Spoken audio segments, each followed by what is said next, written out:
Hello दोस्तों, नमस्कार। मैं भी एक आप सभी का एक बार फिर से बहुत बहुत स्वागत करता हूं आपके अपने इस उड़ूक परिवार में। तो साथियों, आज की सेशन में डिस्कस करेंगे आरआरबी ग्रुप डी एग्जाम 2025 के लिए रीजनिंग का मॉडल पेपर।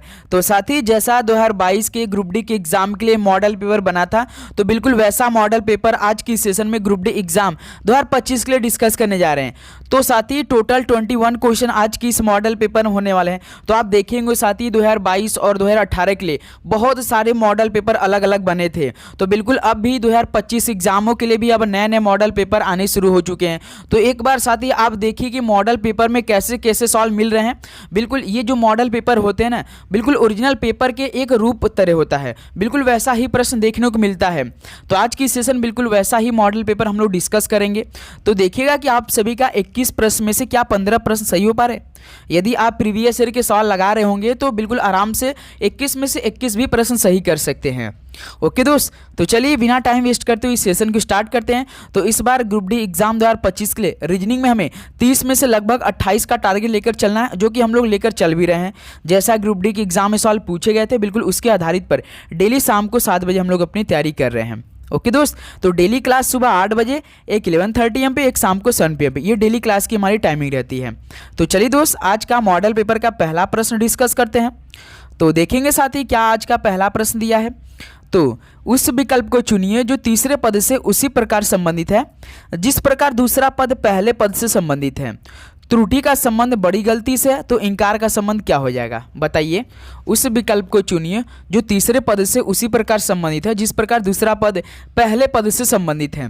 यानी भाई बड़ी गलती से संबंधित त्रुटि है, तो इंकार का संबंध क्या हो जाएगा। इस प्रश्नवाचक के चिन्ह की जगह पर क्या आएगा बताइए दोस्त। तो यहाँ पे हम देख रहे हैं साथी, त्रुटि का अर्थ क्या होता है। त्रुटि का अर्थ यही होता है कि गलती या बड़ी गलती हो जाती है। तो उसी प्रकार इंकार का संबंध क्या हो जाएगा। तो इंकार का संबंध मतलब यानी दोस्त मनाही हो जाएगा या अस्वीकार करना हो जाएगा। तो पहले का हम लोग का डी ऑप्शन क्या हो जाएगा, बिल्कुल राइट आंसर हो जाएंगे।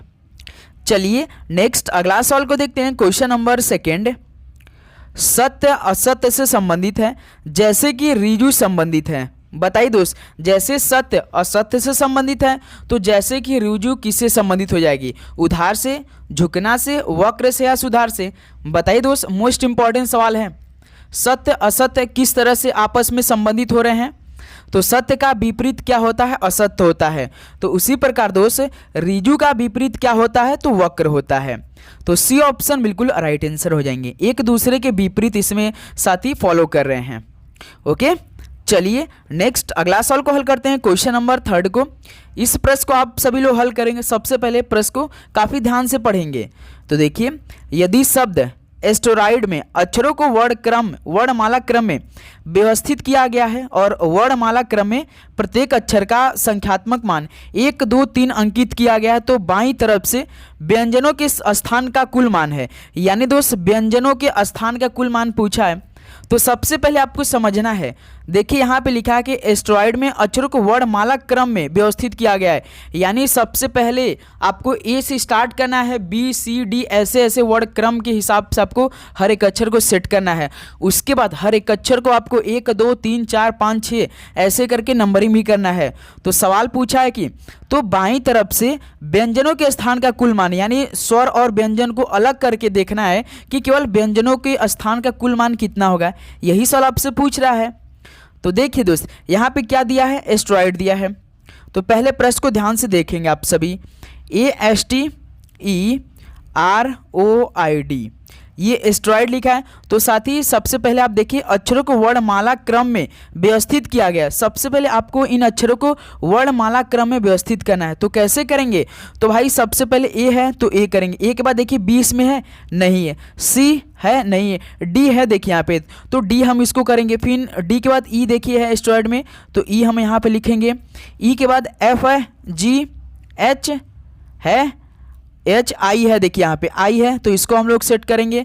आई के बाद कौन सा सदी डायरेक्ट देखिए ओ है, ओ है। ओ के बाद कौन सा आता है आपका O P Q R, R देखिए है, क्यू आर, एस है एस्टेरॉयड में, एस है, एस के बाद देखिए टी आता है। यानी दोस्त इन हमने एस्टेरॉयड के हर एक अक्षर को वर्णमाला क्रम में व्यवस्थित कर दिया है। उसके बाद देखिए प्रत्येक अक्षर का संख्यात्मक मान 1 2 3 अंकित किया गया है, यानी हर एक अक्षर का साथी मान भी दिया, जैसे 1 2 3 4 5 6 7 8। इसका मतलब ये है दोस्त कि 1 2 3 अंकित किया गया, तो भाई आपको हर एक अक्षर का मतलब अंकित मान करना पड़ेगा, 1 2 3 4 5 6 7 8। तो ये हमने हर एक अक्षर का अंकित मान कर दिया है। तो लास्ट में सवाल पूछा कि बाईं तरफ से व्यंजनों के स्थान का कुल मान। तो व्यंजन आपको देखना जिससे स्वर कौन कौन से होते हैं, एक तो ए होते हैं, ई होते हैं, आई होते हैं, ओ होते हैं, यू होते हैं, जिससे आप लोग वावेल बोलते हैं, ए ई आई ओ यू, ये सब क्या होगा भाई स्वर हो जाएंगे। तो इनमें से व्यंजन देखिए कौन कौन है। व्यंजन देखिएगा डी होता है भाई, इसमें देखिए एक टी होता है और एस भी होता है, आर भी होता है और इसमें से कौन डी भी होता है, यही है। और देखिए ए ई आई ओ, ये तो सभी क्या है भाई आपके स्वर हैं यानी वावेल हैं। तो इनमें से 4 अक्षर, एक तो डी, देखिए डी का मान कितना है 2 है और आर का मान कितना आता है 6 है। हमें तो इसका कुल मान देखना है तो हम जोड़ेंगे, जाहिर सी बात है हमें जो व्यंजनों के स्थान का कुल मान पूछा है तो हम भाई हर एक व्यंजन का क्या करेंगे, मान को जोड़ेंगे ना। तो देखिए आर 6 नंबर पे है, उसके बाद एस 7 नंबर पे है और टी 8 नंबर पे है। तो इन सारे नंबर को जोड़ दीजिए, जैसे 2 और 6 कितना हो जाएगा 8 हो जाएगा, 8 और 7 15, 15 8 कितना हो जाएगा 23 हो जाएगा। तो कितना हो जाएगा दोस्त 23। देखिए ये ऑप्शन क्या हो जाएगा, बिल्कुल राइट आंसर हो जाएंगे। तो ऐसे प्रश्न ये हल हुआ होगा। तो उम्मीद करूं दोस्त ये प्रश्न आपको बहुत अच्छी तरीके से समझ में आ चुका होगा। बताइए कोई भी दिक्कत इस प्रश्न को हल करने में आपको हुई? तो सिंपल साथी क्या किया है कि भाई जो एस्ट्रॉयड है इन अक्षरों को पहले इसके वर्ड माला के क्रम में सेट किया है, STEROID। तो पहले ए आता है, ए के बाद देखिए डी दिया है तो डी हमने किया, डी के बाद देखिए ई दिया है तो ई हमने किया, फिर उसके बाद ई के बाद देखिए आई डायरेक्ट दिया, उसके बाद में ई के बीच में जितने भी अक्षर नहीं आए हैं डायरेक्ट आई है, आई के बाद देखिए ओ है, ओ के बाद आर है, एस टी है। तो उसके बाद सवाल बोला है कि हर एक अक्षर का अंकित मान भी आपको देना है, 1 2 3 4 5 6 7 8 है। फिर देखिए तो बाईं तरफ से व्यंजनों के स्थान का कुल मान, व्यंजन व्यंजन देखिए इसमें टी था, यस था, आर था और एक डी था, ए ई आई ओ, ये तो सभी क्या है भाई स्वर हैं, वावेल हैं। तो देखिए डी 2 होता है यहाँ पर दिया है और आर 6 है और एस 7 है और टी 8 है। तो जोड़ दीजिए 8 7 15 6 21 2 23 हो जाएगा। तो भाई व्यंजनों के अक्षरों का कुल अंकित मान कितना हो जाएगा 23 हो जाएगा। तो ये ऑप्शन क्या हो जाएगा, बिल्कुल राइट आंसर हो जाएंगे। ओके दोस्तों ऐसे प्रश्न हल हुआ है। चलिए इसी बात पे तीसरा प्रश्न को हल करते हैं। देखिए मॉडल पेपर में चौथा प्रश्न ने क्या सेट किया है। देखिए दोस्त यदि एक्स आमिर की माता की बहन का पति है तो एक्स का आमिर से क्या संबंध है, बताइए साथी। मोस्ट इंपॉर्टेंट सवाल है ये, ब्लड रिलेशन का सवाल है साथी। बताइए आप सभी साथी सवाल क्या पूछा, यदि एक्स आमिर की माता की बहन का पति है, माता की बहन का पति है तो एक्स का आमिर से क्या संबंधित होगा। तो अब जब भी साथी ब्लड रिलेशन का सवाल आए ना तो आप अपने ऊपर ले लिया कीजिए और भी आसान तरीके से समझ में आ सकता है आप सभी को। जैसे यहाँ पे देखिए आमिर है, आमिर है, आमिर की माता है, आमिर की माता यहाँ से हो गया है ना दोस्त, आमिर की मम्मी यहाँ पे हो गई। तो जो माता की बहन होती हैं ये ये आमिर है, आमिर की माता है और जो माता इनकी बहन मान लीजिए हम बी यहाँ से डिनोट करें, ये बहन हो गए। तो बहन का पति है यहाँ पे क्या है, बहन का पति है और ये आमिर की जो मम्मी है, मम्मी की जो बहन है इनके पति यहाँ पे हैं, ये इसको हम पी दे रहे हैं। तो एक्स का आमिर से क्या संबंधित होगा। तो साथी आप बताइए कि आपके मम्मी की जो बहन होती हैं उनके पति आपका क्या लगते हैं। जैसे आपकी मम्मी है, आपकी मम्मी के जो बहन होती हैं उनके जो पति होते हैं वो क्या लगते हैं आपके, बताइए साथी क्या लगते हैं। तो हम लोग मौसा बुलाते हैं ना, मौसा बुलाते हैं कि नहीं। सी ऑप्शन बिल्कुल राइट आंसर हो। जैसे हमारी मम्मी की बहन क्या लगती है, मौसी लगती हैं, तो उनके पति क्या लगते हैं, मौसा ही तो लगते हैं। यही से सवाल तो बोल रहा है यदि एक्स आमिर की माता की बहन का पति है तो एक्स का आमिर से क्या संबंधित होगा, बताइए दोस्त, मौसा तो लगेंगे ना। तो सी ऑप्शन क्या हो जाएगा, बिल्कुल राइट आंसर हो जाएंगे, है ना दोस्त। चलिए नेक्स्ट अगला सवाल को हल करते हैं, क्वेश्चन नंबर 5 को। नीचे दिए गए 4 विकल्पों में से 3 किसी विशेष तरीके से संबंधित है, उस विकल्प का चयन कीजिए जो अन्य से भिन्न या बेमेल है। यानी 3 में किसी न किसी रूप से समान है लेकिन उनमें से एक अलग है। गाय, राजा, मकड़ी, जाला। इनमें से बताइए दोस्त कौन सा बेमेल है, भिन्न है। तो आप यहाँ पर देख रहे होंगे साथी, जो गाय है, राजा है, मकड़ी है, ये सभी क्या है भाई, ये सभी जीवित एक प्रकार के हैं। जैसे गाय भी जीवित है, राजा भी जीवित होते हैं, मकड़ी भी अपनी जाल बनाती जीवित हो गए, लेकिन जाला भाई जीवित नहीं होते हैं। तो ये क्या हो जाएगा, डी ऑप्शन बिल्कुल राइट आंसर हो जाएंगे। तो साथ ही लास्ट में आप अपना स्कोर हमें जरूर करके बताएंगे कि आप सभी ये कितना स्कोर रहा आज के इस सेशन से। चलिए क्वेश्चन नंबर 6 को हल करते हैं। प्रदीप और अशोक बिल्कुल विपरीत दिशा में दौड़ रहे थे। यदि प्रदीप उत्तर पश्चिम दिशा की ओर दौड़ रहा था तो अशोक किस दिशा में दौड़ रहा था, बताइए साथी। मोस्ट इंपॉर्टेंट सवाल है। चलिए इस प्रश्न को आप सभी हल करेंगे। तो उम्मीद करूंगा दोस्त आपको हर एक प्रश्न बहुत अच्छी तरीके से समझ में आ रहे होंगे। तो आप लोग साथी चैनल पे रहते हैं, लाइक नहीं करते हैं और सब्सक्राइब करके नोटिफिकेशन नहीं ऑन करते, इससे आपके पास नोटिफिकेशन नहीं जा पाती, तो आप क्लास अटेंड नहीं कर पाते हैं। डेली क्लास आती शाम को 7 PM पे हम आपको रीजनिंग की प्रोवाइड करते हैं। तो आज से साथी शाम के 8 बजे लगभग लाइव भी क्लास चलने वाली है आप सभी लोगों के लिए। कल से स्टार्ट करने वाले थे, लेकिन आज से ही स्टार्ट कर लेते हैं हम लोग। ओके दोस्त, तो अब देखिए पहले दिशा बना लेते हैं हम लोग। ये दिशा ईस्ट हो जाएगा, ये वेस्ट हो जाएगा, ये नॉर्थ हो जाएगा, ये साउथ हो जाएगा, यानी पूरा पश्चिम उत्तर दक्षिण हो जाएगा। अब देखिए सवाल क्या पूछा है, प्रदीप और अशोक बिल्कुल विपरीत दिशा में दौड़े थे। यदि प्रदीप जो उत्तर पश्चिम दिशा की ओर दौड़ा था, यानी जो प्रदीप था दोस्त वो उत्तर पश्चिम दिशा की ओर दौड़ा था, तो इसमें उत्तर पश्चिम किस साइड हो जाएंगे भाई, इधर हो जाएंगे। जैसे उपदिशा आप लोग बनाते हैं, उपदिशा बनाते हैं, जैसे ये नॉर्थ ईस्ट हो जाएगा, ये आपका साउथ ईस्ट हो जाएगा, ये वेस्ट, ये साउथ हो जाएगा, ये साउथ और नॉर्थ हो जाएगा। ये वेस्ट और नॉर्थ को ही तो बोलते हैं उत्तर पश्चिम। नॉर्थ से उत्तर होता है, वेस्ट से पश्चिम होता है। तो जो प्रदीप है, प्रदीप इधर की तरफ क्या हो रहा है, दौड़ रहा था, इधर की उत्तर पश्चिम की तरफ दौड़ रहा था, इधर के साइड। तो भाई अशोक किस दिशा में दौड़ रहा था, देखिए सवाल तो आप लोग पढ़िए। प्रदीप और अशोक बिल्कुल विपरीत दिशा में दौड़ रहे थे। तो भाई प्रदीप इधर चल रहा था, तो जो अशोक होगा बिल्कुल इसके विपरीत इधर होगा, यानी साउथ ईस्ट में होगा। साउथ ईस्ट का मतलब क्या होता है साथी, दक्षिण पूरब हो जाएगा, है ना, हो जाएगा कि नहीं, यानी सी ऑप्शन बिल्कुल राइट आंसर हो जाएंगे। जैसे दोस्त प्रदीप उत्तर पश्चिम की तरफ दौड़ रहा था, तो सवाल तो बोल रहा है कि वो दोनों जो प्रदीप और अशोक है बिल्कुल विपरीत दिशा में दौड़ रहे हैं। तो जस्ट इसके विपरीत में कौन है भाई, साउथ ईस्ट है। साउथ ईस्ट का मतलब क्या होता है, दक्षिण पूरब होता है। तो सी ऑप्शन क्या हो जाएगा, बिल्कुल राइट आंसर हो जाएंगे, है ना दोस्त। चलिए नेक्स्ट अगला सवाल को हल करते हैं, क्वेश्चन नंबर 7 को। देखिए निम्नलिखित श्रृंखला में अगला पद क्या होगा, चलिए बताइए दोस्त। 4D 3C 7G 6F 10J 9I। तो इस फिल इन द ब्लैंक्स ये कितना आंसर आएगा आप सभी का, बताइए, हल कीजिए फटाफट। चलिए इस प्रश्न को आप सभी को हल करना है, बताइए कि आप सभी कितना आंसर आ रहा है। 1 मिनट आपको मिल रहा है इस सवाल को हल करने में, बताएंगे सभी साथी क्या आंसर आ रहा है आप सभी का। तो मेरे दोस्त तो देखिए सबसे पहले इसको आप लोग हल कैसे करेंगे, जब इतना बड़ा अक्षर नंबर उसमें दिया हो तो बिल्कुल साथी आप ऐसे लिख लीजिए इसे। 4D 3C है, 7G है, उसके बाद 6F है, यही है। तो देखिए 4 से 7 बनाए, यानी 4 में +3 को ऐड किया, जो अक्षर दिया है उसका नंबर कर दीजिए। D 4 नंबर का होता है, G 7 नंबर का होता है। फिर देखिए C 3 नंबर का होता है, F 6 नंबर का होता है। देखिए 4 से 7 किया, यानी इसमें भी +3 कर दिया है, अक्षर का भी +3 किया है। फिर देखिए नंबर 3 से 6 किया है, यानी 3 में फिर +3 को ऐड किया तो 6 बन गया। फिर C देखिए 3 है और F 6 नंबर है, यानी 3 में फिर दोस्त +3 को ऐड कर दिया तो 6 बन गया।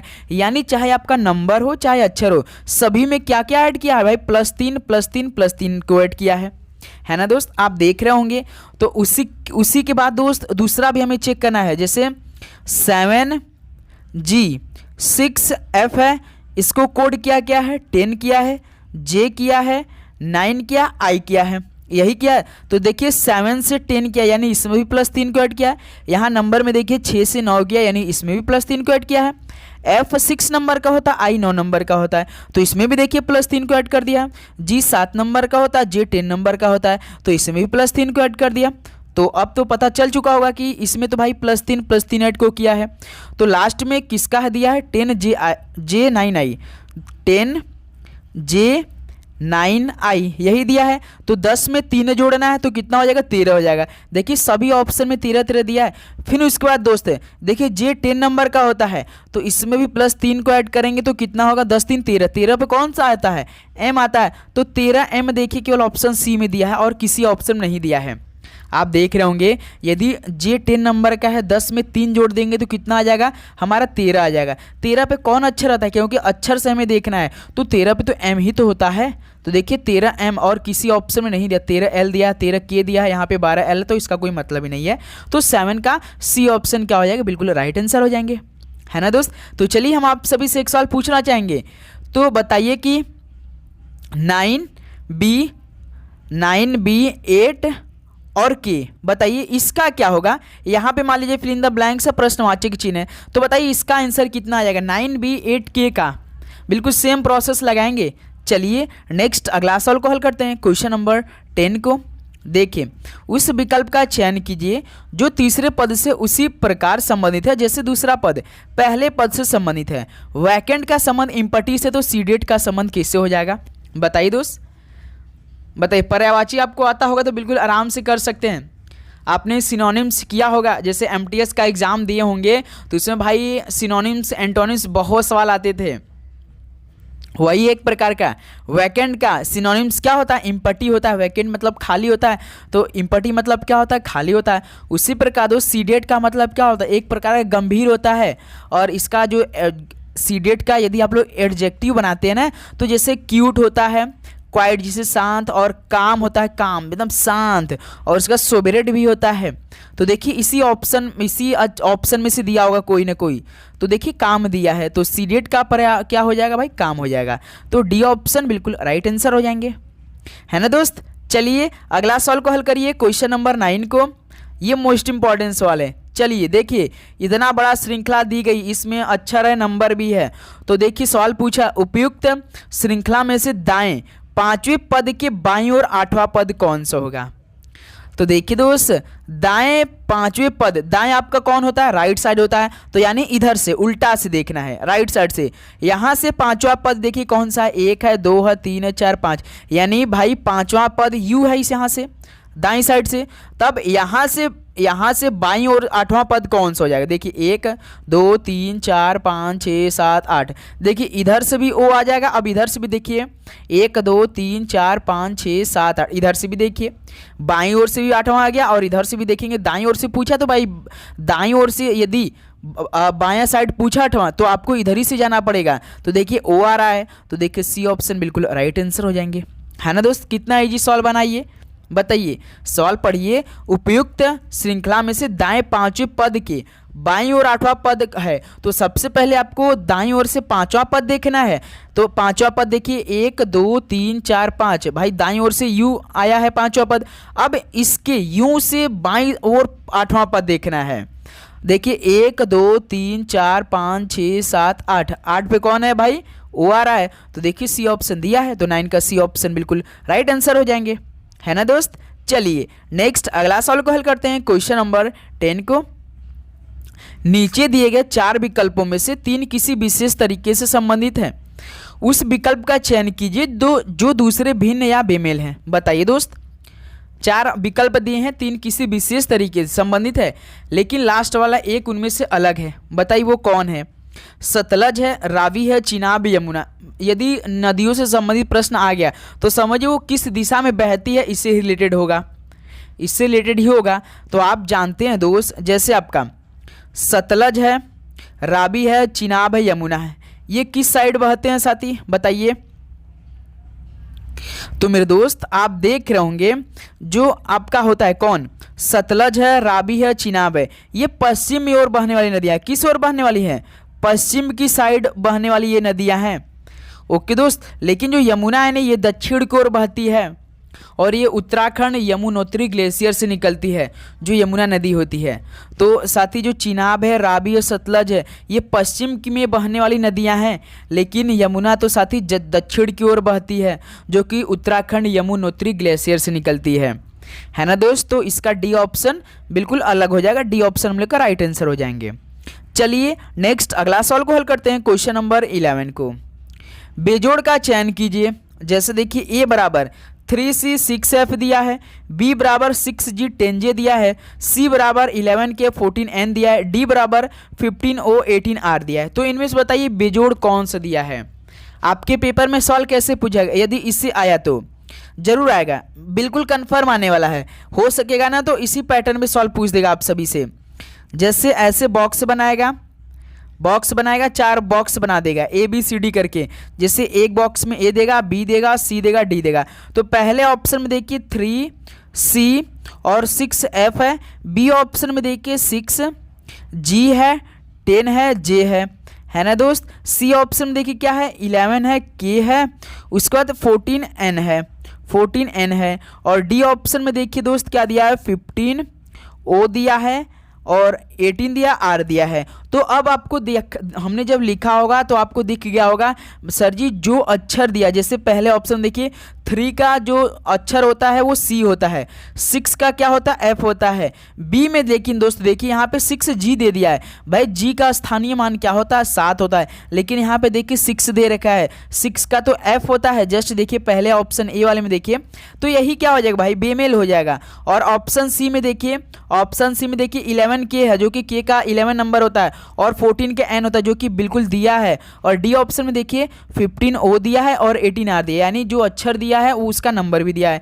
यानी केवल ऑप्शन बी में उसका अक्षर का नंबर सही नहीं दिया है, F का दे दिया है। तो यही हमारा क्या हो जाएगा, बेजोड़ हो जाएगा, अलग हो जाएगा। तो 11 का ये ऑप्शन बिल्कुल राइट आंसर हो जाएंगे। चलिए दोस्त अगला सवाल बताइए, क्वेश्चन नंबर 12 को देखिए दोस्त। एक निश्चित कोड भाषा में यदि बॉक्सर को CQAIW के रूप में कोटित किया जाता है तो किस शब्द को BWSW के रूप में कोटित किया जाएगा। तो साथ ही ये सवाल आप सभी लोगों के लिए होमवर्क में रहेगा, ये सवाल आप सभी लोगों के लिए होमवर्क रहेगा। इस सवाल का राइट आंसर आप हमें कमेंट करके बताएंगे, क्योंकि बिल्कुल आसान प्रश्न है, इससे आसान प्रश्न आज के इस सेशन से हो ही नहीं सकता। तो इस सवाल का राइट आंसर आप हमें कमेंट करके बताइए। ओके दोस्त, चलिए नेक्स्ट अगला सवाल को हल करते हैं। क्वेश्चन नंबर 13 को देखिए। रानी और राधा विपरीत दिशाओं में चल रही थी, बिल्कुल सेम जैसे कि पंकज और सुरेश शायद एक विपरीत दिशा में चल रहे थे। यदि राधा उत्तर पूर्व दिशा की ओर चल रही थी तो रानी किस दिशा की ओर चल रही थी। बिल्कुल सेम सवाल है ना दोस्त। जस्ट आप लोग दिशा बना लेंगे, ईस्ट वेस्ट नॉर्थ, ये आपका साउथ है। तो रानी और राधा विपरीत दिशा में चल रही थी। यदि राधा उत्तर पूर्व कौन हो जाएगा भाई, उत्तर पूर्व इधर हो जाएगा, है ना। ईस्ट और नॉर्थ कौन होता है, उत्तर पूर्व होता है, क्योंकि ईस्ट पूर्व होता है, नॉर्थ आपका पूर्व होता है, नॉर्थ उत्तर होता है, सॉरी नॉर्थ उत्तर होता है, ईस्ट पूर्व होता है। तो इस दिशा में कौन चल रही, राधा। इस साइड में कौन चल रही, राधा चल रही है। तो जस्ट रानी किस दिशा की चल रही होगी भाई, तो इसके विपरीत वेस्ट साउथ कौन सा दिशा होता है सर जी, दक्षिण पश्चिम होता है। यानी ये ऑप्शन बिल्कुल राइट आंसर हो जाएंगे। बताइए दोस्त, 2 सवाल हमने इसलिए लिया कि आपका पूरा कॉन्सेप्ट क्लियर हो जाए, है ना दोस्त। विपरीत दिशा बोला तो समझ जाइए, एक ए की तरफ जा रहा होगा कोई, यदि एन की तरफ जा रहा हो यानी नॉर्थ की तरफ जा रहा होगा, तो दूसरा साथी इधर साउथ की तरफ जा रहा होगा। तो समझ जाइएगा आप लोग। यदि अभिषेक, चलिए हम आप सभी से सवाल पूछ रहे हैं कि मान लीजिए हम अभिषेक ईस्ट की तरफ जा रहा है, एक दूसरे की तरफ मतलब विपरीत दिशा में चल रहे हैं। जैसे कि अभिषेक ईस्ट की तरफ चल रहा है, तो दोस्त महेश किस तरफ जाएगा, किस दिशा में जाएगा, बताइए कमेंट करके। समझ गए होंगे तो इस सवाल का राइट आंसर बिल्कुल आराम से दे सकते हैं आप लोग। चलिए दोस्त अगला सवाल देखते हैं, क्वेश्चन नंबर 14 को देखिए। निम्नलिखित श्रेणी में अगला पद क्या होगा, 5E 7G 9I 11K, और यहाँ पे फिल इन द ब्लैंक्स दिया है।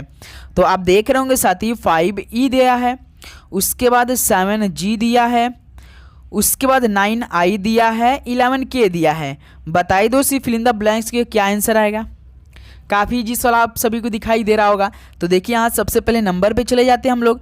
5 से 7 यानी 5 में 2 जोड़ा, 7 में फिर देखिए +2 जोड़ा, 9 में फिर देखिए +2 जोड़ा, यानी +2 करके किया भाई। 11 में इसी तरह हम लोग 2 जोड़ेंगे तो कितना आएगा, 13 आ जाएगा। अब देखिए अब 11 देखिए 13 दिया है, यहाँ पे 13 दिया है, सभी ऑप्शन में 13 दिखाई नहीं दे रहे होंगे, केवल ऑप्शन बी और ऑप्शन सी में दिखाई दे रहे हैं। लेकिन अब हमें लास्ट में देखना है कि एन आएगा कि एम आएगा, है ना दोस्त। तो देखिए ई 5 नंबर का होता है, जी 7 नंबर का होता है, आई 9 नंबर का होता है, के 11 नंबर का होता है। तो मेरे दोस्त देखिए 5 से 7, 7 से 9, 9 से 11, यानी इसमें भी तो भाई +2 किया है, इसमें भी तो +2 किया, अक्षर में +2 किया है। तो यहाँ पे देखिए लास्ट में के है, के बाद क्या आता है, के जे के एल आता है, एल के बाद कौन आता है, एम आता है। तो दूसरा के बाद 2 नंबर के बाद कौन आता है, एम आता है। तो यानी 13 एम हो जाएगा, 13 मिलियन हो जाएगा। यानी दोस्त इस सवाल का सी ऑप्शन देखिए 13 एम हो जाएगा।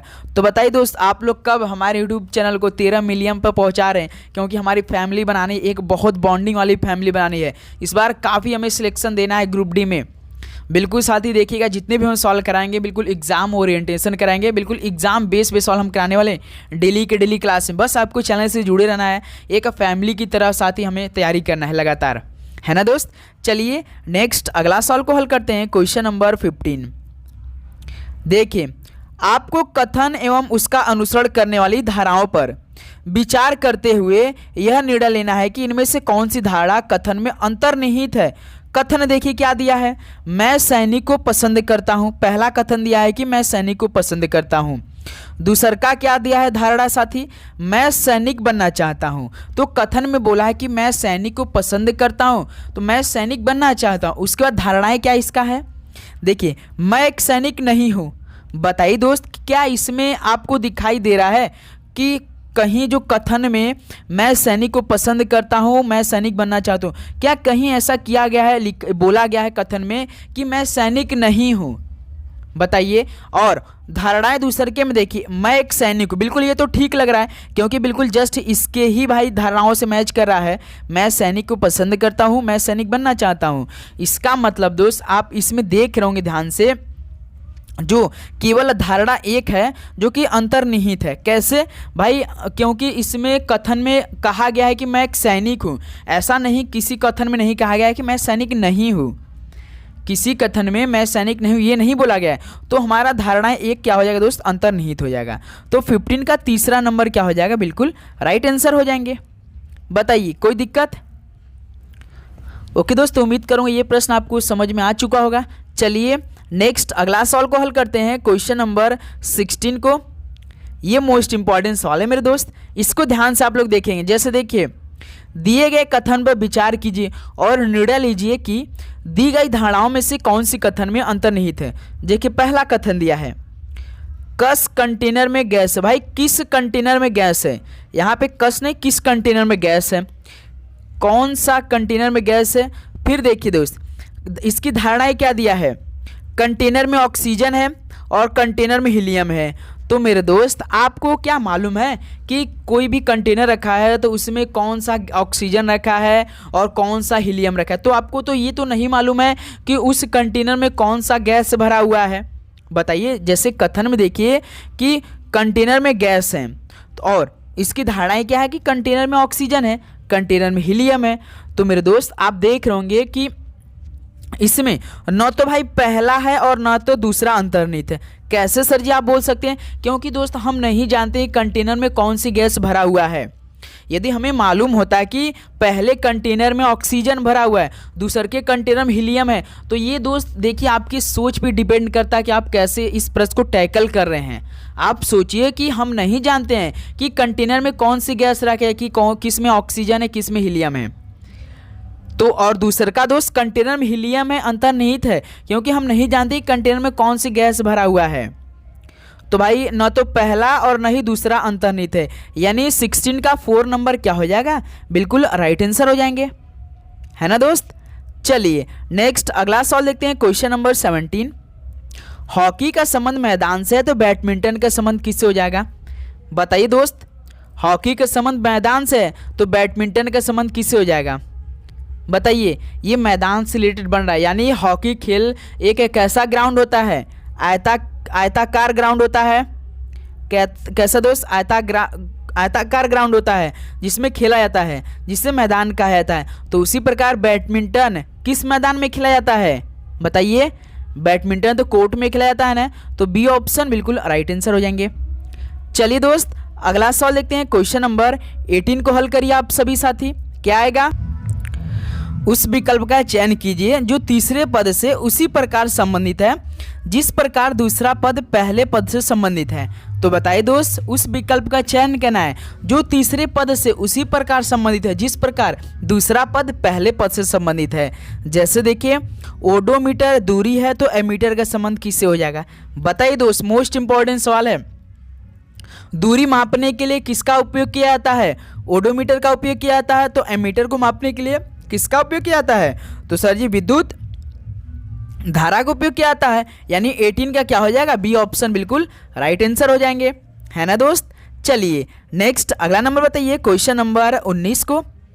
तो देखिए यहाँ पे श्रृंखला इतनी बड़ी दी गई है, तो उपरोक्त श्रृंखला में बाएं से 15वें पद के दाएं 5वां पद क्या होगा? मोस्ट इंपॉर्टेंट सवाल है। इस बार साथी बाएं से 15वां पद पूछा है, यानी इस बार इधर से लेफ्ट साइड से पूछा है, यानी स्टार्टिंग से 15वां पद आपको देखने की जरूरत है। बताइए कितना आंसर आ रहा है आप सभी का? सभी साथी बताएंगे, मोस्ट इंपॉर्टेंट सवाल है। इस बार बाएं से, दायां से नहीं, राइट साइड से नहीं, लेफ्ट साइड से देखना है, इधर से 4 से 15वां पद देखिए। 1 2 3 4 5 6 7 8 9 10 11 12 13 14 15। 15 पे कौन है भाई? ई है। तो इसके 5वां पद कौन हो जाएगा? 1 2 3 4 5 लास्ट बी है। यानी देखिए सी ऑप्शन। सिंपल सवाल, क्या कोई दिक्कत आप सभी को? तो मेरे दोस्त, हम आप सभी से इसी में सवाल पूछना चाहेंगे कि बाएं से 10वां पद से, बाएं से याद रखिएगा, बाएं से 10वां पद से आपको दोस्त 7वां पद कौन सा होगा? बताइए। चलिए एक सवाल आपके पेपर में जरूर आने वाला है, तो ध्यान से इस प्रश्न को हल करेंगे सभी साथी। चलिए हल कीजिए आप सभी लोग। चलिए नेक्स्ट अगला सवाल को हल करते हैं। क्वेश्चन नंबर 20 देखेंगे, ब्लड रिलेशन का सवाल है भाई। एक महिला की ओर इशारा करते हुए खान कहता है, वह मेरे पुत्र की पत्नी की पुत्री है। महिला खान से किस प्रकार संबंधित है? मोस्ट इंपॉर्टेंट सवाल है भाई। बताइए आप सभी दोस्त, बताइए। एक महिला की ओर इशारा करते हुए खान कहता है, जो ये खान है बोला, वह मेरे पुत्र, यानी खान का पुत्र है ना। उसकी पत्नी, जो खान का पुत्र है, इसकी पत्नी यहाँ पे हो गई पी, इसको भी डिनोट करते, जैसे खान है, खान का जो पुत्र है पी हमने दिया, जो पुत्र है इसकी पत्नी पी हो गया, तो इसकी पुत्री भी भाई इसका पुत्री, तो महिला खान से किस प्रकार संबंधित है? क्या हो जाएगा भाई? बताइए आप सभी दोस्त, क्या हो जाएगी? पोती तो होगी।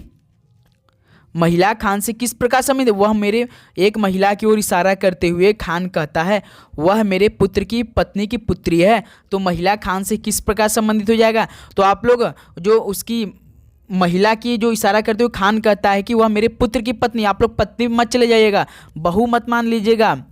महिला की ओर इशारा करते हुए खान कहता है, वह मेरे पुत्र की पत्नी की पुत्री, यानी उसके बेटी की जो पत्नी की लड़की, पुत्री क्या होती? लड़की होती, तो महिला खान से किस प्रकार संबंधित हो जाएगी? उसकी पोती थी होगी। जैसे आप मान लीजिए आप हैं, है ना, आप हैं, आपका मान लीजिए शादी हो गया, शादी मान लीजिए हो गया, तो आपका जो बच्चा होगा वो आपके पिताजी से क्या लगेगा? बताइए, आपके पिताजी से क्या लगेगी? वो पोती तो होगी, पोती तो होगी कि नहीं? बताइए।